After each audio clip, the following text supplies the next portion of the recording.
I was at a loss for words while I stood behind the counter, listening to Karen continuing to yap like a dog while complaining about the Frappuccino. Unfortunately for me, I had to take her jarring bickers up the chin as I wasn't allowed to argue against her, especially since she was a regular customer. If I was out of my work uniform, I definitely would have given Karen a taste of her own medicine. In the end, she thankfully left after everyone started recording on their phones, most likely to make light of the discrimination that was happening against me. This week couldn't get any worse, right? The next morning, I noticed everyone giving ohs and ahs around the Frappuccino machine. What could possibly be so interesting about the frappe machine? I whispered to myself. As I came closer to where everyone was looking, I noticed that the machine looked freshly painted. The gold rims surrounding the edges gave a sense of luxury, the fresh coffee being brewed underneath its silver platter, and the velvet writing that stood out in the rich black duvet covering the rest of the machine. For once, our management had spent good money on the equipment for our cafe. We really needed this new upgrade. Look at how fresh the coffee smells. Stella gushed over as we all stood in fascination with the new equipment before us. It's going to be way easier to make the frappes now. Alex beamed. Me and my coworkers had requested for a new Frappuccino machine for months, the old one taking too long to make the long list of orders every week. I truly felt that this would be the best day of my life. As we finished up preparing the rest of the equipment and ingredients, we opened the cafe for business with happy hearts. The day started off on a surprisingly positive note, considering the nightmare with Karen I previously had to endure. With our new, sleek Frappuccino machine in place, the cafe buzzed with excitement.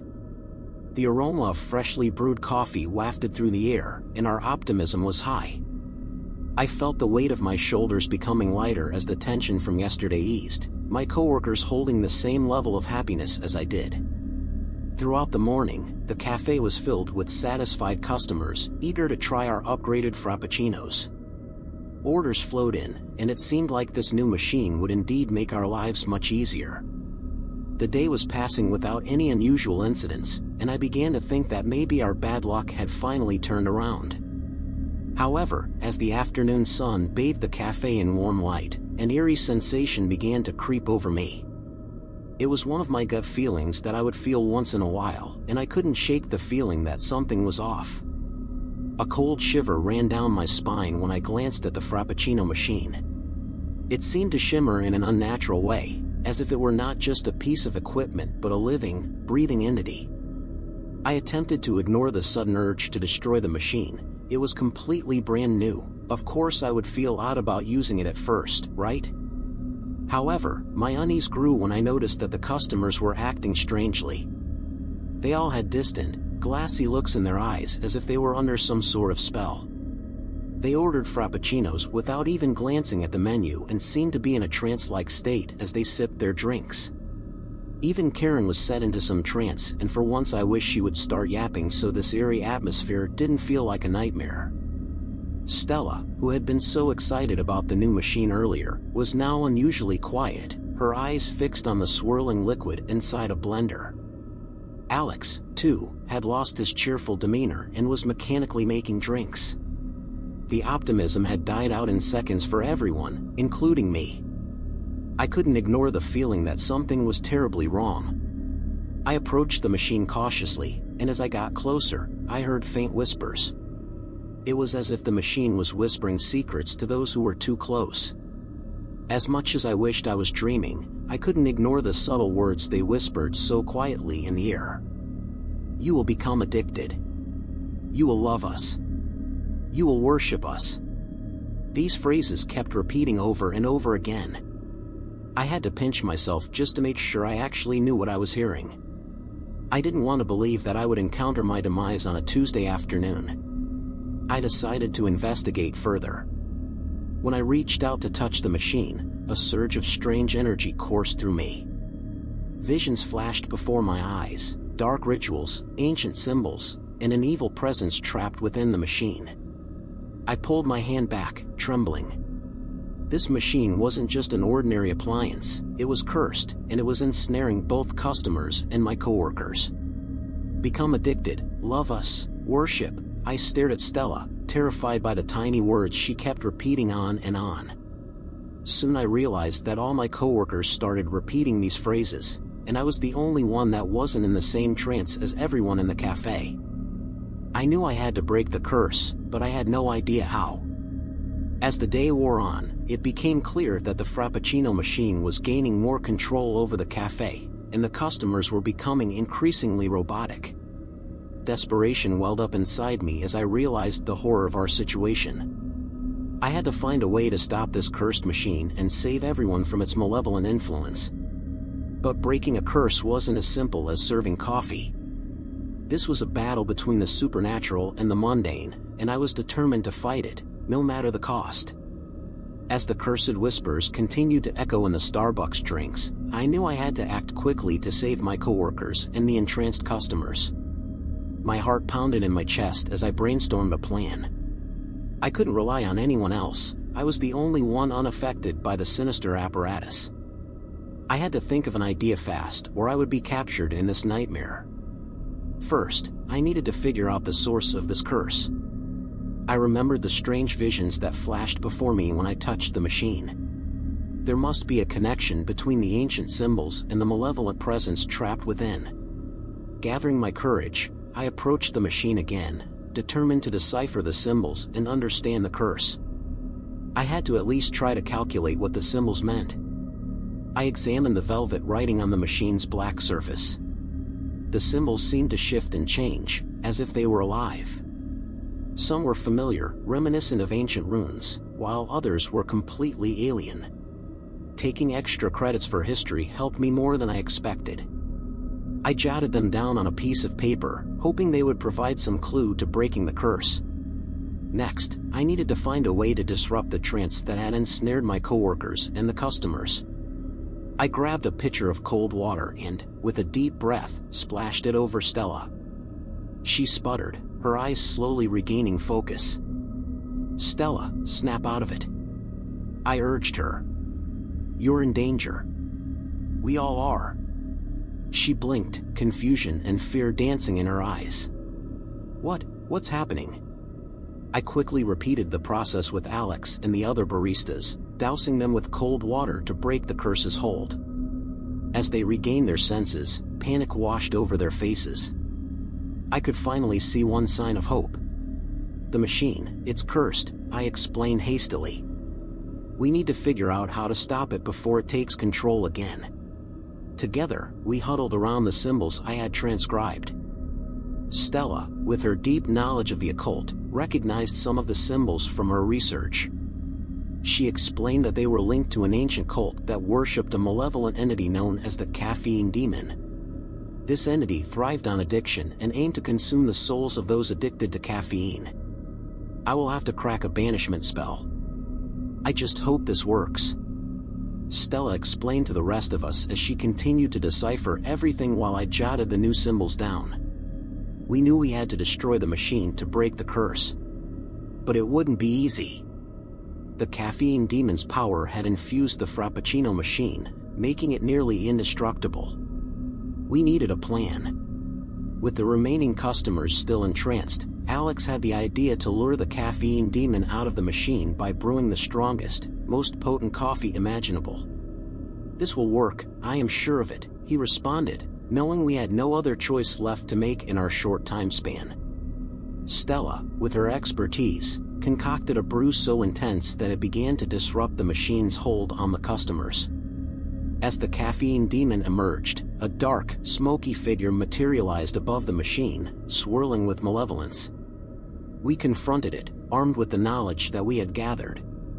Stella recited the banishment spell, and Alex and I poured the ultra-potent coffee over the cursed machine. The demon screamed and writhed in agony, its form dissipating into a cloud of smoke. The curse was broken. Exhausted but relieved, we watched as the trance on the customers lifted. They blinked in confusion, no longer under the demon's influence. We had saved the cafe, but the memory of that cursed Frappuccino machine haunted us. As we closed up the cafe that evening, we vowed to stay vigilant, knowing that the supernatural world was far stranger and more dangerous than we could have ever imagined. Story 2. Being a regular customer had its ups and downs, but what I was grateful for the most was being able to order my favorite drink at Starbucks without having to explain all the details every single time I came. The bell rang as I opened the door and I was greeted by the same smiling cashier that worked every Wednesday. "Hi there." "Same order as usual," the cashier beamed, optimism radiating from her. "You know it, and my usual velvet cup, please," I responded. I waited for about 3 minutes until my drink arrived. But my excitement fell down when I noticed a black cup instead. "Sorry, sweetheart. We just ran out of the velvet cups and the next stock won't come until 2 weeks from now," she looked up at me apologetically. "That's all right," I said. "Coffee is still coffee, am I right?" I smiled as the tension of her shoulders eased. She was doing her job, and I would be the last person to make her unhappy on a sunny day like this. After bidding my goodbyes, I left the cafe with the drink in my hand. To be honest, the black cup looked more luxurious than my velvet cup, so I had nothing to really complain about. The first sip of the coffee was just as satisfying as ever, but something felt off. It was as if the familiar taste had a tinge of bitterness, an underlying darkness that I couldn't quite put my finger on. Dismissing it as a minor change, I continued on with my day. The sun began to set, and I found myself alone in my dimly lit apartment. As I settled into my cozy armchair, I noticed the black cup sitting on the coffee table, its dark hue absorbing the room's feeble light. It stood out starkly against the muted tones of my living space. I reached for the cup and took another sip of the coffee, but this time, the bitterness was undeniable. It was as if the very essence of darkness had crept into the brew. A chill ran down my spine, but I dismissed it as my imagination playing tricks on me. However, just to ease my taste buds with the terrible bitterness, I decided to drain the rest of the drink in the kitchen sink. My body was no longer in the mood for coffee, I suppose. That night, as I drifted off to sleep, I had a nightmare. Nightmares are very uncommon for me, as I usually never have dreams, nor do I remember them. But this one was so vivid that I couldn't shake it off. I found myself in a desolate Starbucks, devoid of any life or warmth. The black cup sat on the counter, and as I approached it, I could hear faint whispers emanating from within. "Embrace the darkness," the cup whispered, its voice a sinister hiss, echoing through the desolate Starbucks. Startled, I tried to back away, but an invisible force, like a shadowy hand, gripped my wrist, pulling me inexorably closer to the cup. My heart pounded in my chest as the whispers intensified, no longer mere whispers but a cacophony of menacing voices. "You cannot escape us," they hissed, now sounding like a legion of malevolent entities. "We are always with you." The cup began to tremble on the counter, and a thick, black liquid oozed from its rim, snaking its way towards me like a living, vicious serpent. Panic surged within me as I struggled against the unseen force, but it was as if the entire Starbucks had come to life, conspiring against me. Why can't I run? Why weren't my legs moving? A million different questions raced through my mind as the spirit came closer and closer. The darkness enveloped me, and I felt as though I were drowning in an abyss of despair. Shapes and shadows writhed around me, whispering incomprehensible horrors. The cup itself seemed to morph and contort, its surface twisting and contorting as if it were a portal to another world. I tried to scream, but my voice was swallowed by the void. The whispers grew louder, their words penetrating my very soul, filling me with dread. "Embrace the darkness. It is your destiny." "No, no, no, no, no, no," I continued chanting as the black cup engulfed me whole. I screamed as I woke up in a cold sweat, gasping for air. I looked around again, noticing that I was still in my room. The air felt chillier, but nonetheless everything was the same. It was just a dream, I told myself, trying to calm my racing heart. But the sensation of unease lingered. Over the next few nights, the nightmares continued. Each time, I found myself in that desolate Starbucks, facing the black cup with its haunting whispers. The cup seemed to taunt me, promising that it would never let me go. But each time I looked around my house, the black cup was nowhere to be seen.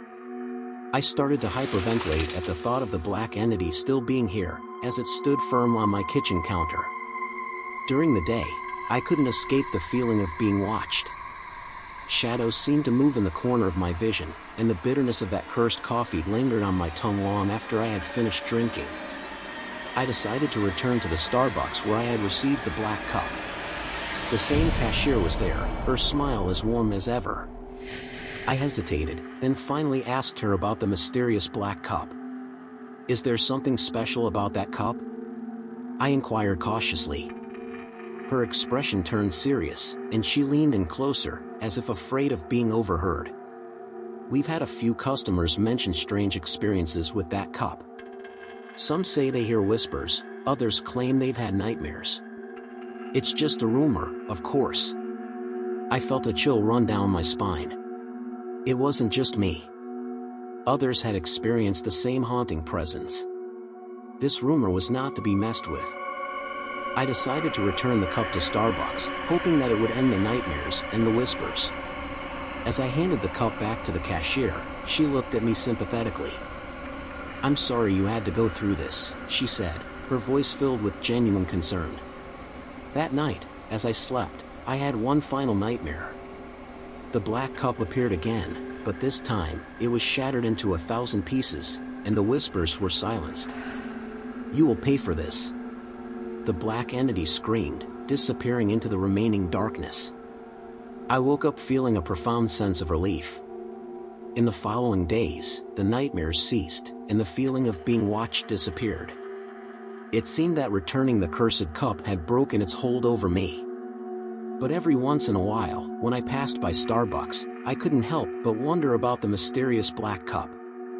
I decided to stay out of it for my own good, as I never wanted to relive those nightmares all over again. Story 3. In a decaying, long-abandoned shopping mall, there's a Starbucks that should no longer exist. It's as if time is frozen inside the cafe, with cobwebs covering tables and chairs. Me and my friends were urban explorers who ventured into abandoned places. We made sure to do all of our research as we wanted to find out the true nature of the abandoned Starbucks. After weeks of paperwork, we finally reached the mall and went in one night to explore the ruins. I couldn't resist the urge to explore the abandoned mall. My friends, Sarah, Mike, and Ben, shared my curiosity. We'd heard all the rumors about the mall being haunted, stories of strange apparitions and eerie sounds echoing through its empty halls. But we were skeptics, and we decided to see for ourselves. The mall had once been a bustling hub of activity, filled with shoppers and laughter. Now, it was a decaying relic of the past. The escalators were frozen, covered in dust, and the storefronts were boarded up. We entered through a broken door, feeling like trespassers in a forgotten world. The moment we stepped inside, an overwhelming sense of unease washed over me. The air was heavy with the scent of mildew and decay. We shone our flashlights into the darkness, illuminating rows of empty storefronts. Our curiosity led us deeper into the mall, and that's when we saw it, an old, weathered Starbucks sign, partially obscured by vines and neglect. We exchanged excited glances and decided to investigate. The cafe was a time capsule, frozen in a moment long past. Dusty tables and chairs were scattered haphazardly, cobwebs hung from the ceiling, and the once bright green walls had faded to a sickly shade. The counter was littered with forgotten coffee cups and menus from a decade ago. "What do you think happened here?" Sarah asked, her voice barely above a whisper. "I have no idea," Mike replied, his eyes scanning the room nervously. "But I don't think anyone's been here in a long time." Ben, ever the skeptic, laughed. "It's probably just a relic from a bygone era. Let's snap some pictures and get out of here." As we began taking photos of the dilapidated cafe, something caught my eye, a flicker of movement in the corner of the room. My gut feeling told me that someone was with us. I couldn't have felt more terrified than I had in that exact moment, its malicious energy radiating throughout the atmosphere. I turned my flashlight in that direction, revealing a shadowy figure standing by the counter with his red eyes that bore into mine. My heart raced, and I gasped. "Guys, did you see that?" I stammered. They turned to look, but there was nothing there. I could see doubt in their eyes. They were oblivious to the sudden chill that entered with the malevolent being. "I swear I saw something," I insisted, my voice trembling. Ben sighed. "Come on, it's probably just our imaginations playing tricks on us. Let's get out of here." As we continued to investigate, my gut feeling only became worse. The hostile airspace started to squeeze at my lungs. I could no longer pay attention to my friends' oblivious optimism as they continued to chatter about the different objects and mosaics they found underneath the tiles. After noticing my frightened demeanor, they attempted to console me and find light in the situation and mentioned all the times my paranoia got the best of me. This was no longer funny to me, and I made it clear to them that there was something wrong about the energy I was feeling tonight. Finally, we made our way toward the exit, but as we reached the door, it slammed shut with a deafening crash. Panic surged through us as we struggled to open it, but it wouldn't budge. My friends exchanged glances with each other, realizing that I had been right all along. I would have said "I told you so," but I knew this was not the right time to make jokes. "This can't be happening," Sarah muttered, her hands trembling. We were trapped inside the cafe, and the once still air was now filled with the eerie sound of whispers, soft and insidious, like the murmur of restless souls. "Welcome," the whispers seemed to say. "You're ours now." Hours turned into days, or so it seemed. The cafe had become our prison, and the mall itself a labyrinth of darkness.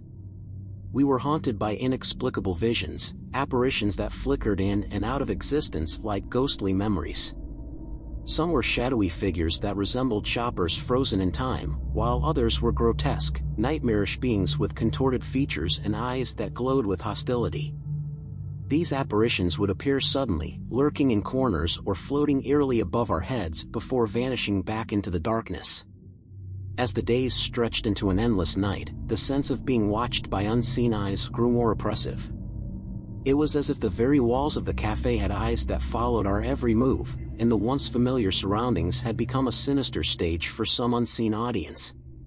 Our every whispered conversation felt like a betrayal, as if the cafe itself were eavesdropping on our desperate plans for escape.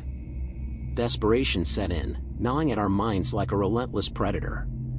We scoured every inch of the cafe, seeking hidden exits or secret passages, but the cafe's layout seemed to shift and change, confounding our efforts.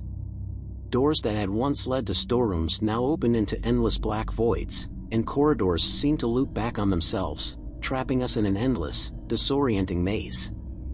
How could this happen the one night we were so confident in our research? Mike cried out, mirroring all of our wavering thoughts as we imagined no escape from this treacherous mall, our hope dwindling by the second. Our flashlights, our only source of illumination, began to flicker and dim, their batteries draining inexplicably fast. The darkness that encroached upon us was not merely the absence of light, it felt like a sentient, oppressive force that threatened to suffocate us. It whispered promises of endless torment, of an eternity spent in this cursed place. Our supplies dwindled, and hunger gnawed at our stomachs. We rationed our remaining food and water, but it was clear that our resources were running out faster than we had anticipated. Fear of starvation added to our growing desperation, and our voices grew hoarse from shouting for help, knowing that no one would hear us. In our shattered, sleep-deprived state, we began to turn on each other. Arguments erupted over the smallest of disagreements, and accusations were hurled like weapons. The malevolent presence seemed to feed on our discord, amplifying the tension until it became almost unbearable. The days and nights blurred together, our sense of time unraveling in the darkness. We had lost all hope of ever escaping this accursed Starbucks. It had become our entire world, a world of torment, despair, and relentless dread. Then, one day, we found an old journal hidden beneath a pile of rotting coffee beans. Its pages were filled with frantic, rambling entries, written by someone who had been trapped in the cafe long before us.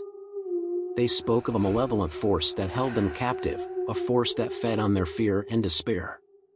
We realized that we were not the first to fall victim to this cursed Starbucks.